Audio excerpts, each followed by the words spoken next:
സംസ്ഥാനത്തെ പൊതുഗതാഗത മേഖലയിൽ പുതുചരിത്രത്തിന് തുടക്കമിട്ട് KSRTC ഓർഡിനറി ബസ്സുകളിൽ സ്ത്രീകളുടെ സൗജന്യ യാത്രയ്ക്ക് തുടക്കമായി. തിരുവനന്തപുരം തമ്പാനൂർ ബസ് ടെർമിനലിൽ നടന്ന ചടങ്ങിൽ മുഖ്യമന്ത്രി VD സതീശൻ ആദ്യ യാത്ര ഫ്ളാഗ് ഓഫ് ചെയ്തു. മുഖ്യമന്ത്രിയും മന്ത്രിമാരും സൗജന്യ സർവീസിൽ യാത്ര ചെയ്തു. ആവേശത്തോടെയാണ് സംസ്ഥാനമെമ്പാടും സ്ത്രീകൾ പദ്ധതിയെ വരവേറ്റത്. സിസ്റ്റം അപ്ഡേറ്റ് ആവാത്തതിനാൽ ചിലയിടങ്ങളിൽ സ്ത്രീ യാത്രക്കാർക്ക് പണം നൽകേണ്ടി വന്നു. KSRTCയിലെ സ്ത്രീകളുടെ സൗജന്യ യാത്ര പറ്റിക്കലാണ് എന്നാരോപിച്ച് പ്രതിപക്ഷം ചടങ്ങ് ബഹിഷ്കരിച്ചു. എല്ലാ ബസ്സുകളിലും സൗജന്യ യാത്ര അനുവദിക്കാത്തതിനെതിരെ മഹിളാ മോർച്ച പ്രവർത്തകർ ബസ്സിനകത്ത് കയറി പ്രതിഷേധിച്ചു. സ്ത്രീകൾക്കായുള്ള സൗജന്യ യാത്ര സംസ്ഥാനത്തെ പൊതുഗതാഗത രംഗത്ത് എന്തൊക്കെയാകും മാറ്റം വരുത്തുക? ഓർഡിനറിക്ക് പുറമെ മുഴുവൻ സർവീസുകളിലും സൗജന്യ യാത്ര നടപ്പിലാക്കാൻ UDF സർക്കാരിന് സാധിക്കുമോ? കാണാം RDX റാപ്പ്. ആദ്യ സൗജന്യ യാത്രയുടെ ഫ്ളാഗ് ഓഫ് നിർവഹിച്ച മുഖ്യമന്ത്രി VD സതീശൻ മന്ത്രിമാർക്കൊപ്പം സെക്രട്ടേറിയറ്റ് വരെ യാത്ര ചെയ്തു. കേരളം സ്ത്രീകൾക്ക് നൽകുന്ന ആദരമാണ് പദ്ധതിയെന്നും അവർക്ക് അഭിമാനത്തോടെ യാത്ര ചെയ്യാമെന്നും VD സതീശൻ പറഞ്ഞു. ആദ്യ യാത്രയ്ക്കെത്തിയ സ്ത്രീകൾക്ക് ജീവനക്കാരും സംഘടനാ പ്രവർത്തകരും മധുരം നൽകി. വിവിധയിടങ്ങളിൽ വിവിധ മേഖലകളിൽ നിന്നുള്ള വനിതകൾ ആദ്യ സർവീസുകളിലെ യാത്രികരായി. മന്ത്രിമാരും മറ്റു ജനപ്രതിനിധികളും വിവിധ ജില്ലകളിൽ നടന്ന പദ്ധതി ഉദ്ഘാടനത്തിൽ പങ്കെടുത്തു. 3125 ബസ്സുകളിലാണ് സൗജന്യ യാത്രാ സൗകര്യം ലഭിക്കുക. സ്ത്രീകൾക്ക് സൗജന്യമുള്ള ഓർഡിനറി ബസ്സുകൾ തിരിച്ചറിയാനായി ബസ്സുകളിൽ പ്രിയദർശിനി സ്റ്റിക്കറുകൾ പതിച്ചിട്ടുണ്ട്. സൗജന്യ യാത്രയ്ക്ക് 0 ടിക്കറ്റ് നിർബന്ധമാണ്. 15 കിലോഗ്രാം വരെ ലഗേജ് അനുവദിക്കും. അധിക ലഗേജിന് ചാർജ് ഈടാക്കും. സ്ത്രീകൾക്കൊപ്പമുള്ള 11 വയസ്സിന് മീതെ പ്രായമുള്ള ആൺകുട്ടികൾക്ക് ഹാഫ് ടിക്കറ്റ് എടുക്കണം. ഓർഡിനറി നിരക്കുള്ള city ordinary, limited stop ordinary, ഗ്രാമവണ്ടി, fare stage limited stop, point to point, town to town ordinary ബസ്സുകളിലാണ് സൗജന്യ യാത്ര ലഭിക്കുക. RDX rap, news Malayalam.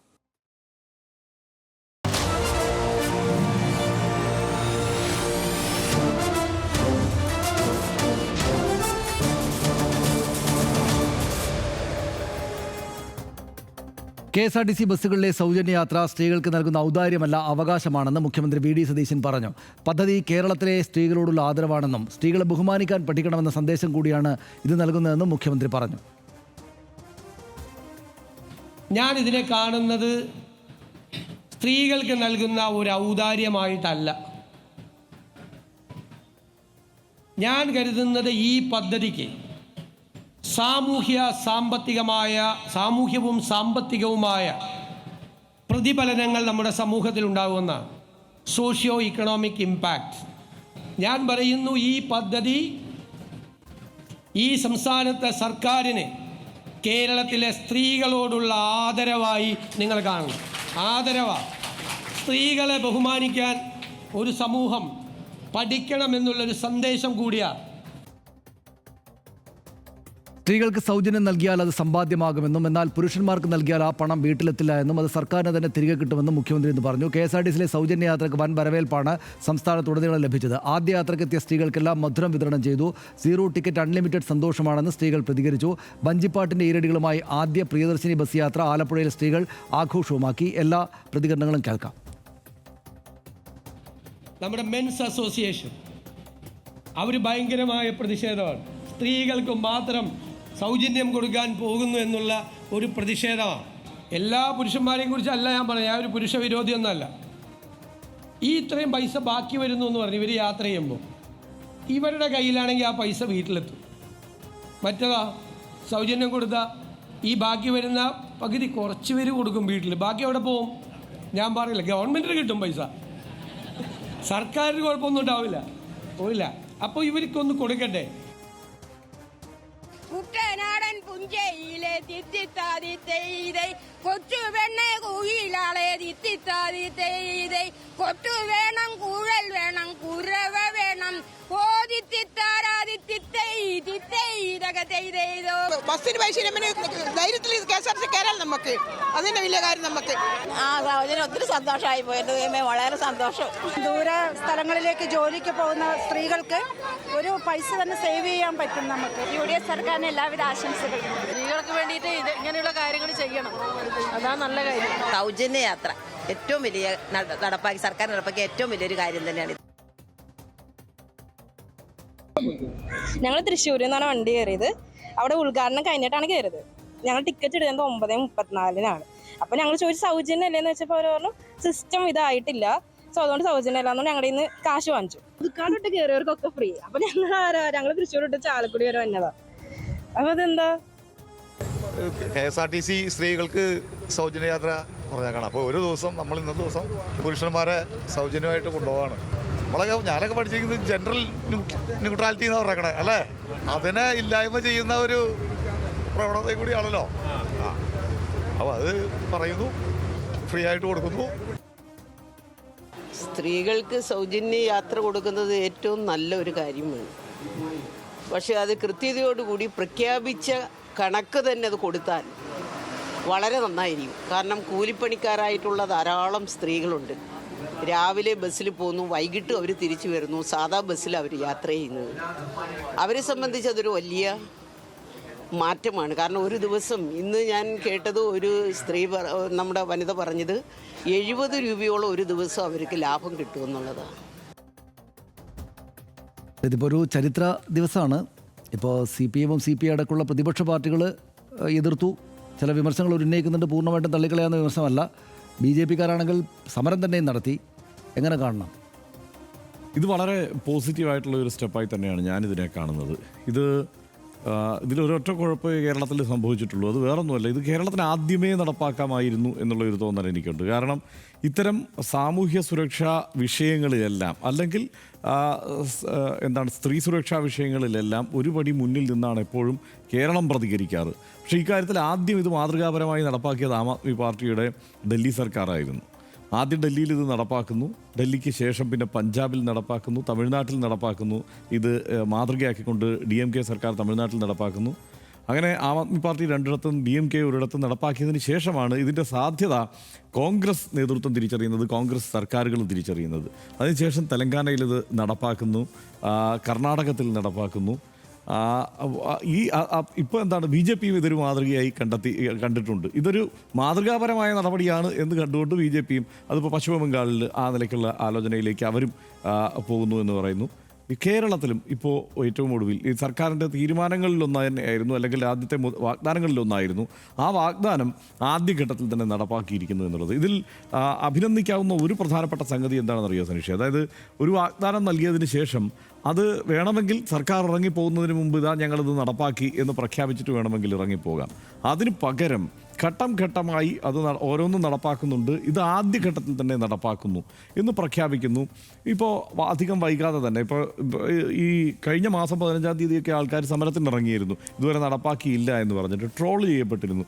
പക്ഷേ അത് അവർക്കൊക്കെ ഇപ്പോൾ ഒന്നും പറയാനില്ല. കാരണം ഇത് ഒരു മാസത്തെ കാര്യങ്ങളിലേ വൈകിട്ടുള്ളൂ. അതിനുശേഷം കാര്യം നടപ്പായി എന്നത് തന്നെയാണല്ലോ യാഥാർത്ഥ്യം നമുക്ക് മുന്നിലുള്ളത്. ഒന്ന്, ഇത് ഈ സ്ത്രീ ശാക്തീകരണത്തിൻ്റെ ഒരു അടുത്ത തലത്തിലേക്ക് കാര്യങ്ങളെ എത്തിക്കുമെന്നുള്ള കാര്യത്തിൽ സംശയമൊന്നുമില്ല. അതിന് കാരണം നമുക്ക് മുന്നിൽ കണക്കുകൾ തന്നെയുണ്ട് എന്നുള്ളതാണ്. അതായത് ഡൽഹിയിൽ ഇത് നടപ്പാക്കിയതിന് ശേഷം വനിതാ യാത്രക്കാരുടെ, അതായത് സ്ത്രീകളുടെ മൊബിലിറ്റി വർധന തന്നെ മൊത്തത്തിൽ വർദ്ധിച്ചു. അത് 33-ൽ നിന്ന് 44% വർദ്ധിച്ചു. അത് ചെറിയ കണക്കല്ലല്ലോ.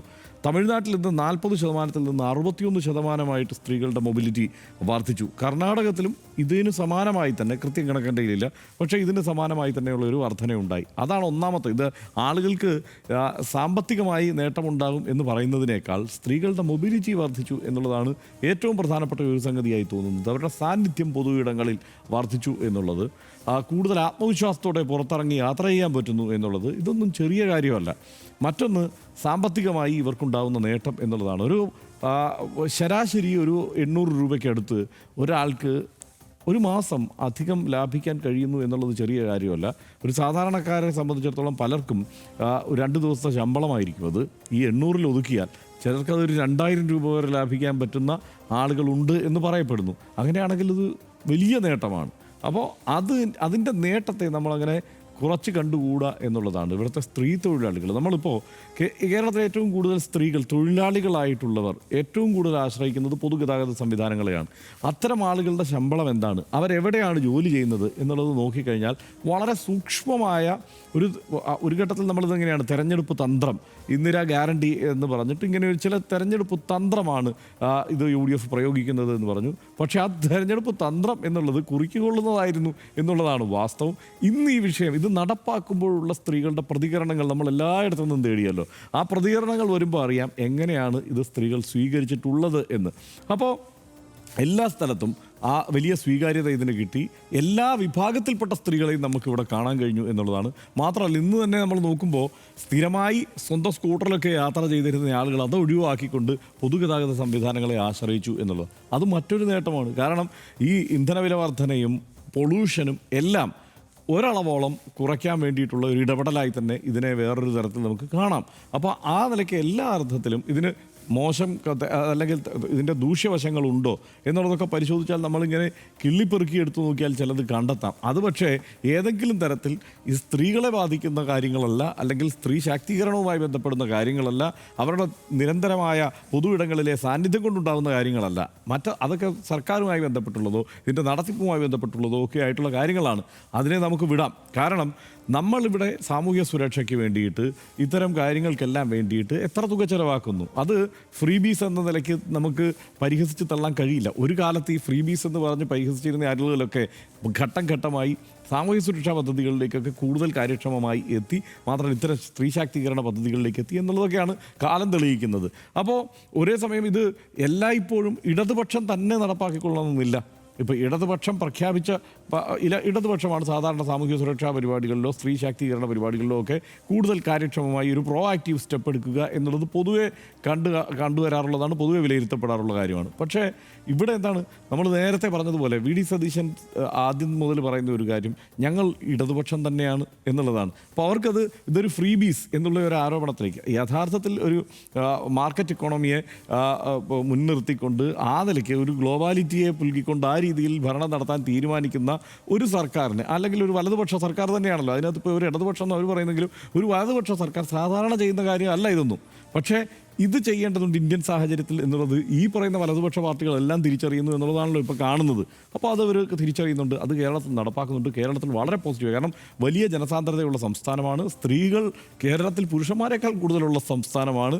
അപ്പോൾ അവരുടെ സാന്നിധ്യം അനുസരിച്ച് അവർക്ക് എല്ലായിടത്തും ഇടപെടാനുള്ള ഒരു സാധ്യത ഇതുകൊണ്ട് ഉണ്ടാക്കി തരുന്നു എന്നുള്ളതാണ് അതിലേറ്റവും പ്രധാനപ്പെട്ട കാര്യം. ഒറ്റ കാര്യം കൂടി ഇതിനകത്ത് എതിർത്ത് പറയാനുള്ളൂ, അത് പ്രതികൂലമായി പറയാനുള്ളൂ. അത് വേറൊന്നുമല്ല, സർക്കാരിന് സാമ്പത്തിക ബാധ്യത ഉണ്ടാക്കും. അത് തെറ്റും. അതിൽ സർക്കാർ എന്തായാലും വലിയ സാമ്പത്തിക ബാധ്യത KSRTCയുടെ നടത്തിപ്പിൽ വരുത്തി വയ്ക്കുന്നുണ്ട്. KSRTC ഇന്നോ നാളെയോ പൂട്ടുമെന്നൊക്കെ പറഞ്ഞ് എത്രയോ തവണ വാർത്ത വന്നിട്ടുണ്ട്. പക്ഷേ അവിടെ നിന്നൊക്കെ അതിനെയൊക്കെ അതിജീവിച്ച കാലാകാലങ്ങളിലെ സർക്കാരുകളോ അതിനെ നയിച്ചവരോ അതിനെ അതിജീവിച്ച് ഈ സംവിധാനത്തെ മുമ്പോട്ട് കൊണ്ടുപോയിട്ടുണ്ട്. അപ്പോൾ ഇപ്പോഴും സർക്കാർ ഏതായാലും ഫണ്ട് കൊടുക്കണം. അപ്പോൾ കുറച്ച് അതിനനുസരിച്ച് ഇതൊരു കരുതൽ ആ നിലയ്ക്ക് കരുതിക്കൊണ്ട് കുറച്ച് ഫണ്ട് അനുവദിച്ചുകൊണ്ട് ഇപ്പോൾ തന്നെ പറയുന്നത് 10-800 കോടി രൂപ വരെ കണ്ടെത്തുന്നത് ഒരു സർക്കാരിനെ സംബന്ധിച്ച് അത് നിസ്സാരമായി കണ്ടെത്താവുന്നത് തന്നെ ഉള്ളൂ എന്നാണ് ഞാൻ കണക്കാക്കുന്നത്. അത് ആ നിലയ്ക്ക് കണ്ടെത്തി ഇത് നിലനിർത്തണം എന്നുള്ളതാണ്. പിന്നെ ഒരു കാര്യം, ഇതിൽ ചില തട്ടിപ്പിന് വേണ്ടിയിട്ടുള്ള ചില ശ്രമങ്ങൾ, അതിപ്പോൾ ആരാണ് നടത്തിയതെന്ന് നമുക്കറിയില്ല. അതായത് ഇന്നലെ വരെ ഓർഡിനറി ആയി ഓടിക്കൊണ്ടിരുന്ന വാഹനത്തിന് സിറ്റി ഫാസ്റ്റ് എന്നൊക്കെ ബോർഡ് ഫിറ്റ് ചെയ്തു എന്നുള്ള വാർത്തകൾ നമ്മൾ തെളിവ് സഹിതം കണ്ടു. അതായത് ഈ കണക്കിലുള്ള ഓർഡിനറി റോഡിലുണ്ടോ എന്നുള്ള കാര്യത്തിൽ പൊതുജനം ഓഡിറ്റിംഗ് നടത്തണം എന്നുള്ളതാണ് ഇപ്പോൾ എനിക്ക് പറയാനുള്ള ഒരു കാര്യം. കാരണം ഇതൊരു കണ്ണിൽ പൊടിയിടാനുള്ള ഒരു തന്ത്രമായി ഒരിക്കലും ഒരു സർക്കാരിന് ഒരു സൗകര്യം ഒരുക്കി കൊടുക്കുന്ന സാഹചര്യം പൊതുജനങ്ങൾ ചെയ്തുകൂടാ.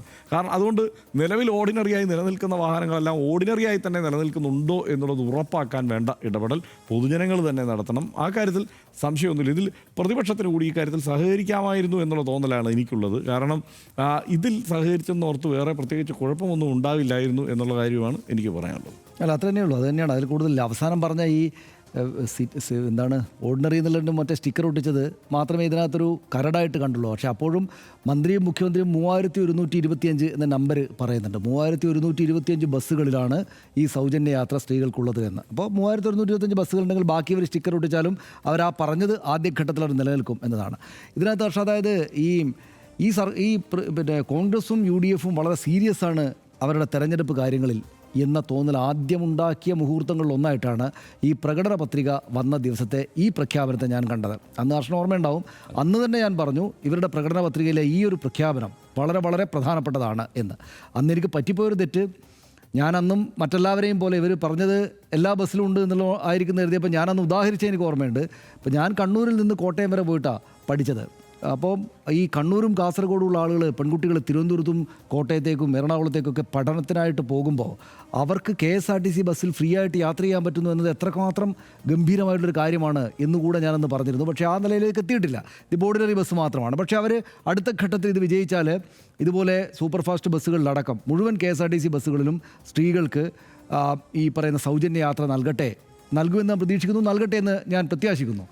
പിന്നെ വേണമെങ്കിൽ സാമ്പത്തികമായിട്ട് ബുദ്ധിമുട്ടില്ലാത്ത ആളുകൾ ഞങ്ങൾ ടിക്കറ്റ് എടുത്തുകൊള്ളാം എന്ന് പറയുന്ന ആളുകളെ ടിക്കറ്റ് എടുക്കാൻ വിടുകയും, എന്നാൽ ഈ ഫ്രീ ആയിട്ടുള്ള ഈ പറയുന്ന മുഴുവൻ സംസ്ഥാനം മുഴുവനുള്ള KSRTCയിലെ യാത്ര എന്നത് അവരുടെ ഒരു അവകാശമാക്കുകയും കൂടെ ചെയ്യണം ഭാവി കാലത്ത് എന്ന് ഞാൻ വിചാരിക്കുന്നു. ഇപ്പം പ്രകടന പത്രിക ഒരിക്കലും UDF പ്രത്യേകിച്ചും കോൺഗ്രസ് ഗൗരവത്തിലെടുക്കാറുള്ള കാര്യമേ അല്ലായിരുന്നു. പ്രകടന പത്രിക ഗൗരവത്തിലെടുക്കുന്ന ചരിത്രം നമ്മുടെ സംസ്ഥാനത്ത് ഉണ്ടായിരുന്നില്ല. അതുണ്ടാക്കിയത് പിണറായി വിജയൻ സർക്കാരാണ്.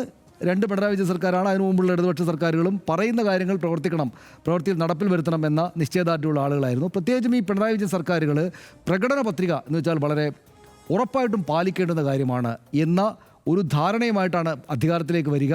അവരതിന് പ്രോഗ്രസ് റിപ്പോർട്ട് ഉണ്ടാക്കും. ഞങ്ങളിതാ പ്രകടന പത്രികയിൽ പറഞ്ഞ കാര്യങ്ങൾ ഇതാ 99.95% കാര്യങ്ങൾ നടപ്പാക്കിയിരിക്കുന്നു എന്ന് പറഞ്ഞുകൊണ്ടാണ് അവരിറങ്ങുക. അപ്പോൾ ഈ 2 ടേമായിട്ട് 10 വർഷം ഭരിച്ചപ്പോൾ അവർ ഈ പ്രകടന പത്രിക എന്ന് പറയുന്നതിന് ഒരു ഗംഭീരമായിട്ടുള്ള ഒരു ആളുകൾ ട്രസ്റ്റ് ചെയ്യേണ്ടുന്നൊരു പേപ്പറാക്കിയിട്ട് മാറ്റി. വെറുതെ പ്രഖ്യാപിച്ചങ്ങ് പോക്കല്ല.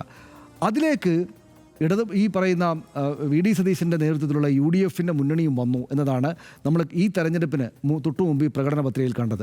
അവരതിനകത്ത് പറഞ്ഞ ഈ കാര്യം ശരിക്കും ഇത് ഗംഭീരമാണല്ലോ എന്നൊരു തോന്നൽ ആദ്യ കേൾവിയിൽ തന്നെ എനിക്കുണ്ടാക്കി. കാരണം എന്താണെന്ന് വെച്ചാൽ അർഷനിപ്പോൾ പറഞ്ഞാൽ അതുണ്ട്. അതായത് ഇത്തരം കാര്യങ്ങളെല്ലാം ഈ പൊതുജനത്തിന് ഈ പറയുന്ന വെൽഫെയർ സംഗതികളെല്ലാം ഒരു 10 വർഷത്തെ ഓർമ്മയിൽ LDF സർക്കാരുകൾ പ്രഖ്യാപിക്കുന്നതാണ്. അതായത് മുഴുവൻ ആളുകൾക്കും വീടുകൾ, അപ്പോൾ ആളുകൾക്ക് സുരക്ഷയോട് കൂടിയിട്ട് അന്തസ്സോട് കൂടിയിട്ട് സ്വന്തം വീടിനകത്ത് താമസിക്കാവുന്ന അവസ്ഥ. ഇപ്പം നരേന്ദ്രമോദി സർക്കാർ കേന്ദ്രമൊക്കെ കൊടുക്കുന്നതിന് മുമ്പിലും നരേന്ദ്രമോദി സർക്കാരിൻ്റെ ഫോട്ടോ ഉണ്ടാവും, നരേന്ദ്രമോദിയുടെ ഫോട്ടോ ഉണ്ടാവും. എന്ന് വെച്ചാൽ ആ വഴിക്ക് ഇപ്പോൾ അവിടെ ഒരു കുട്ടി ഉണ്ടെങ്കിൽ, അവിടെ ആ വീട്ടിനകത്തൊരു കുട്ടി ഉണ്ടെങ്കിൽ അവൻ സ്കൂളിൽ പോകുമ്പോൾ അവൻ്റെ വീട് മാത്രം കിട്ടിയത് കേന്ദ്ര സർക്കാർ അവന് കൊടുത്തതാണ്. അവനൊരു ദരിദ്രനായ കുട്ടിയാണ് ഇന്ന് അവനെ മറ്റു കുട്ടികൾക്കിടയിൽ പിന്നെ മനസ്സിലാക്കപ്പെടുന്ന ഒരു ഫോട്ടോ നരേന്ദ്രമോദിയുടേതായിട്ട് ആ വീടിന് മുന്നിലുണ്ടാവും. അല്ലെങ്കിൽ അത്ര സൗജന്യങ്ങൾക്ക് മുന്നിലെല്ലാം കേന്ദ്ര സർക്കാരിൻ്റെ പ്രതിനിധാനമായിട്ട് പ്രധാനമന്ത്രി നരേന്ദ്രമോദിയുടെ ഫോട്ടോ ഉണ്ടാകും. പക്ഷേ ഇവിടെ അങ്ങനെയൊന്നും ഇല്ലാതെ പിണറായി വിജയൻ സർക്കാർ ഈ വീട് കൊടുക്കുക, ഇങ്ങനെ ഒരുപാട് നല്ല കാര്യങ്ങൾ ചെയ്തു. അത് നമ്മുടെ മുമ്പിലുണ്ട്. അത് അനുഭവിച്ചറിയുന്നവരാണ് കേരളത്തിലെ ജനങ്ങൾ. അപ്പോൾ അതിൻ്റെ നമ്മൾ ആ ഘട്ടം വരെ നോക്കുമ്പോൾ പ്രത്യേകിച്ച് ഇനിയിപ്പോൾ UDF എന്താണ് പ്രഖ്യാപിക്കുക എന്ന പ്രത്യേകിച്ചൊന്നും കൊടുക്കാനില്ലല്ലോ. ഈ ജനങ്ങൾക്ക് അനുകൂലമായിട്ട് എന്താണ് പ്രഖ്യാപിക്കാനുള്ളത്? വീടുകൾ കൊടുക്കണം. വീടാണ് ഏറ്റവും പ്രധാനപ്പെട്ട കാര്യം. നമ്മുടെ നാട്ടിൽ തരക്കേടില്ലാതെ ആളുകൾ ഭക്ഷണം കഴിച്ച് ജീവിക്കുന്നതാണ് പൊതുവിലുള്ള നില. ഈ അതിദാരിദ്ര്യ സംവിധാനങ്ങളുണ്ടെങ്കിൽ അതും ഞങ്ങൾ ഇല്ലാതാക്കുമെന്ന് ഇവരുടെ പ്രഖ്യാപനത്തിൽ തന്നെയുണ്ട്. അപ്പോൾ എന്താണ് ഇവർ ചെയ്യുക എന്ന് ചോദിച്ചപ്പോൾ അതിമനോഹരവും നല്ല ആശയഗരിമയുള്ളതുമായ ഒരു കാര്യം ഇവരെടുത്ത് മുന്നോട്ട് വെച്ചതാണ് ഈ സ്ത്രീകൾക്കുള്ള സൗജന്യ യാത്ര. അതിൻ്റെ കാരണങ്ങൾ ഹർഷൻ പറഞ്ഞതിലുണ്ട്. അതായത് ഒന്ന്, സ്ത്രീകൾക്ക് പുറത്തേക്ക് വരാം. അവർക്ക് വീട്ടിൽ നിന്ന് ഇറങ്ങിയിട്ട് പുറത്തേക്ക് പോകുമ്പോൾ എൻ്റെ കയ്യിൽ പൈസ ഇല്ലല്ലോ എന്ന് ആലോചിക്കേണ്ടുന്ന സ്ഥിതി ഇല്ലാതായി. പിന്നെ ഈ പറയുന്ന സ്ത്രീകൾക്ക് രാവിലെ ഒരു മത്സ്യത്തൊഴിലാളികളുടെ സ്ത്രീ ഓർക്കുക, തിരുവനന്തപുരത്ത് നമ്മൾ എപ്പോഴും രാവിലെ കാണുന്ന ആളുകളെ ഓർക്കുക, അവരവരുടെ വീടുകളിൽ നിന്ന് പോകുമ്പോൾ മിനിമം 1000 രൂപ അവർക്ക് അവരുടെ കൈവശത്തേക്ക് വന്നു. ഒരു മാസം 1000 രൂപ എന്ന് വെച്ചാൽ 4000, 5000, 6000, ഇനി പോട്ടെ 10000 വരെ മാസത്തിൽ പൈസ ഉണ്ടാക്കി വരുമാനം ഉണ്ടാക്കുന്ന ആൾക്ക് 1000 രൂപ എന്ന് വെച്ചാൽ വലിയ തുകയാണ്. അപ്പോൾ ആ വീടുകൾക്കകത്ത് അവരുടെ സാഹചര്യങ്ങളെ പൊതുവിൽ മാറ്റും. അത് ആ വീട്ടിനകത്തൊരു കുട്ടിയുണ്ടെങ്കിൽ, ഒരു പെൺകുട്ടിയോ ആൺകുട്ടിയോ ഉണ്ടെങ്കിൽ അമ്മ കൊണ്ടുവരുന്ന ഈ 1000 രൂപയുടെ വ്യത്യാസം എന്ന് വെച്ചാൽ അത് വളരെ വലുതാണ്. ആ കുട്ടിയുടെ ജീവിതത്തിൽ അത് വലിയ മാറ്റമാണ് ഉണ്ടാക്കാൻ വേണ്ടി പോകുന്നത്. അപ്പോൾ അത് ഭയങ്കരമായ അതിഗംഭീരമായിട്ടൊരു പ്രഖ്യാപനം എന്ന് അന്ന് തന്നെയും കണ്ടിരുന്നു. എനിക്ക് അവരുടെ വലിയ വിജയത്തിലെ ഏറ്റവും പ്രധാനപ്പെട്ട കാര്യങ്ങളിൽ ഒന്നായിട്ട് ഇത് തന്നെയാണ് ഞാൻ കണ്ടിരുന്നത്. പിന്നെയുള്ളത് പ്രശ്നം എന്ന് വെച്ചാൽ KSRTC ബുദ്ധിമുട്ടല്ലേ? KSRTC സ്വന്തം നിലക്ക് തന്നെ ഒരു നഷ്ടമായിട്ടുള്ള കാര്യമല്ലേ? സർക്കാരിന് ഒരുപാട് സാമ്പത്തിക ചിലവ് വരില്ലേ? സർക്കാരിൻ്റെ സാമ്പത്തിക ചിലവ് സർക്കാർ നോക്കട്ടെ. സർക്കാരിന് നഷ്ടം ഉണ്ടാകണ്ടേ സർക്കാർ നോക്കട്ടെ. സർക്കാർ ആ നഷ്ടം എങ്ങനെ പരിഹരിക്കാമെന്ന് സർക്കാർ നോക്കട്ടെ. KSRTC ഇത്രയും നാളും വലിയ പ്രശ്നത്തിലുണ്ടായിരുന്ന KSRTC മെച്ചപ്പെടുത്തുന്ന അവരുടെ ഉത്തരവാദിത്തം അവർ ചെയ്യട്ടെ. സാധാരണ മനുഷ്യർക്ക്, സ്ത്രീകൾക്ക് ഇങ്ങനെയൊരു ആനുകൂല്യം കിട്ടിയെന്നുള്ളത് അതിമഹത്തരമായൊരു സംഗതിയാണ്. അത് ഞാനീ പറഞ്ഞതുപോലെ പ്രതിപക്ഷം സ്വാഭാവികമായിട്ടും ഈ തെരഞ്ഞെടുപ്പ് കഴിഞ്ഞ ഉടനെയാണ് വലിയ വിജയത്തിൽ 102 സീറ്റ് ഉണ്ടാക്കിയിട്ട് വന്നിട്ട് ഈ ഒരു 3ാം തവണയും ഭരിക്കുമെന്ന് വിചാരിച്ചിരുന്ന വല്ലാതെ മൂഡ് ഓഫ് ആയിരിക്കുന്ന ആളുകളോട്, CPI-കാരോടും CPM-കാരോടും വന്നിട്ട് ഈ പരിപാടിയൊക്കെ പിന്തുണച്ചുകൊണ്ട് കൈകൊട്ടി ചിരിച്ചുകൊണ്ട് നിൽക്കുമെന്ന് പറയാൻ നിർബന്ധിക്കേണ്ടതില്ല. ഇത് UDF-ൻ്റെ മാത്രം, കോൺഗ്രസിൻ്റെയും മുസ്ലിം ലീഗിൻ്റെയും CPI-ൻ്റെ അടക്കമുള്ള പാർട്ടികളുടെയും മാത്രം ഒരു സന്തോഷകരമായ സാഹചര്യമാണ്. അത് വളരെ ഗംഭീരമായിട്ട് ആ സ്ത്രീകളെല്ലാം അതിനെ അനുകൂലിക്കുന്നതും ആസ്വദിക്കുന്നതായിട്ട് കണ്ടു. ഇതിനകത്ത് ഒരു പ്രശ്നം മാത്രം സർക്കാരിൻ്റെ മുന്നിലേക്ക് ശ്രദ്ധയിൽ ശ്രദ്ധയിൽപ്പെടുത്തേണ്ടതുണ്ട് എന്ന് ഞാൻ വിചാരിക്കുന്നു. അതായത് ആളുകൾക്ക് പ്രതീക്ഷ നൽകുന്തോറും പ്രതീക്ഷയിൽ ഇടിവുണ്ടായിക്കഴിഞ്ഞാൽ അവർക്ക് നിരാശയും കൂടും. അത് മുമ്പ് എനിക്ക് തോന്നുന്നത് ഈ നമ്മുടെ ജനകീയാസൂത്രണവുമായി ബന്ധപ്പെട്ടൊക്കെ ഈ കോഴിയെയും ആടിനെയൊക്കെ കൊടുക്കുന്ന ചില കാര്യങ്ങളുണ്ടായിരുന്നു. അപ്പോൾ ആ കാലത്ത് അതിൽ വന്ന ചെറിയ ചെറിയ വീഴ്ചകൾ ആ സർക്കാരിനെതിരായിട്ടും ആ സംവിധാനത്തിനെതിരായിട്ടും വലിയ ഒരു ബുദ്ധിമുട്ടുണ്ടാകാൻ, ജനങ്ങൾക്കുള്ളൊരു ബുദ്ധിമുട്ടുണ്ടാകാൻ കാരണമായിട്ടുണ്ട് എന്ന ഓർമ്മ, ഞാനത് വിശദമായിട്ട് പരിശോധിച്ചില്ല എന്ന ഓർമ്മ അക്കാലത്തെ ചർച്ചകളെന്ന് എനിക്കുണ്ട്. അപ്പോൾ അതുപോലെ ഇത് നമുക്ക് സൗജന്യമായിട്ട് കിട്ടുകയും നമുക്ക് നമ്മുടെ ഒരു സൗകര്യമാണ്. ഇതിപ്പം മുഖ്യമന്ത്രി പറഞ്ഞല്ലോ, ഇത് ആരുടെ ഔദാര്യമല്ല, അവകാശമാണ്. അപ്പം അങ്ങനെ ഒരു അവകാശം നമ്മൾ അനുഭവിക്കുമ്പോൾ ആ അവകാശം സമ്പൂർണ്ണമായിട്ടുള്ള അവകാശമായിരിക്കണം. ആ സമ്പൂർണ്ണമായിട്ടുള്ള അവകാശത്തിന് ഇപ്പോൾ ബസ്സിൽ ചെന്നാൽ കയറാൻ പറ്റിയില്ല, അല്ലെങ്കിൽ ബസ്സിൽ എന്തെങ്കിലും തടസ്സങ്ങളുണ്ടായി, ബസ് ഓടുന്നില്ല, ഈ നമ്പർ ഓഫ് ബസ്സസ് ഇല്ല, എല്ലാ ദിവസവും ബസ് കിട്ടുന്നില്ല, എല്ലാ ദിവസവും ജോലിക്ക് പോകേണ്ടുന്ന ഒരാൾക്ക് ഈ ബസ് എന്തുകൊണ്ടോ വരുന്നില്ല, ഇങ്ങനെയുള്ള തടസ്സങ്ങളുണ്ടായാൽ ഈ സൗജന്യം നൽകുന്ന ആനന്ദവും സന്തോഷവും പ്രതീക്ഷയും എത്രത്തോളമാണോ അതിൻ്റെ തന്നെ ഇരട്ടിയോളമാകുന്ന നിരാശയും ഉണ്ടാകും. അപ്പോൾ സൗജന്യം അല്ലെങ്കിൽ ഇങ്ങനൊരു അവകാശം പൊതുജനങ്ങൾക്ക് അതിൽ ബഹുഭൂരിപക്ഷമുള്ള സ്ത്രീകൾക്ക് പതിച്ചു നൽകുമ്പോൾ ആ അവകാശം സംരക്ഷിക്കാനുള്ള നടപടിക്രമങ്ങൾ കൂടെ സംവിധാനങ്ങൾ പെർഫെക്റ്റായിട്ട് വിന്യസിച്ചില്ലെങ്കിൽ ഇവർക്ക് തന്നെയാണ് ഈ ക്ഷീണം ഉണ്ടാവുക. അതായത് ആളുകൾ പരിഹസിക്കുകയും എതിർക്കുകയും വലിയ വിദ്വേഷം ഉണ്ടാവുകയും ചെയ്യും ആ സർക്കാർ സംവിധാനങ്ങളോട്. നിങ്ങളിതെല്ലാം പറഞ്ഞിങ്ങനെ ഞങ്ങളെ ബുദ്ധിമുട്ടിക്കാനാണോ പോയത്, ഇതിനേക്കാൾ മുമ്പ് വലിയ കുഴപ്പമില്ലാണ്ട് കാര്യങ്ങൾ പോയിക്കൊണ്ടിരുന്നതല്ലേ എന്ന് ആളുകൾ പറയുന്ന നില വരും. അതുകൊണ്ട് ഇത് പെർഫെക്റ്റായിട്ട് നടത്താനുള്ള ഉത്തരവാദിത്തം CP ജോണും BD സതീശനും അവരുടെ സർക്കാരും വകുപ്പുമൊക്കെ നല്ല നിലക്ക് കൊണ്ടുപോകട്ടെ. ആ സംവിധാനങ്ങൾക്ക് അതിൻ്റെ ഭാഗമായിട്ടുള്ള ആളുകൾക്ക്, ഉദ്യോഗസ്ഥർക്ക് അങ്ങനെ മുന്നോട്ട് കൊണ്ടുപോകാൻ സാധിക്കട്ടെ.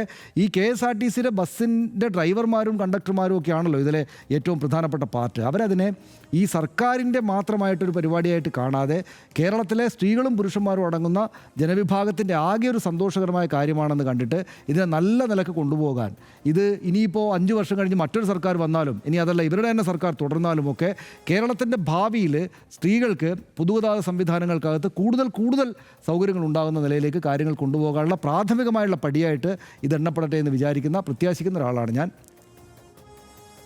സ്ത്രീകൾക്കും ട്രാൻസ്ജെൻഡറുകൾക്കും സൗജന്യ യാത്ര നൽകാനുള്ള തീരുമാനം ചരിത്രപരമായ ഇടപെടലാണ് എന്ന കാര്യത്തിൽ തർക്കമില്ല. അധികാരത്തിലെത്തി 1 മാസം തികയും മുമ്പ് തന്നെ ഇന്ദിരാ ഗ്യാരണ്ടിയിൽ ഒരു വാഗ്ദാനം നടപ്പിലാക്കാനായതിൽ തീർച്ചയായും UDF സർക്കാരിന് അഭിമാനിക്കാം. സ്ത്രീകളുടെ ആത്മാഭിമാനം ഉയർത്തിപ്പിടിക്കുകയും അവരെ സ്വയം പര്യാപ്തതയിലേക്കും സാമ്പത്തിക സുരക്ഷിതത്തിലേക്കും നയിക്കാൻ സൗജന്യ യാത്രയിലൂടെ സാധിക്കും.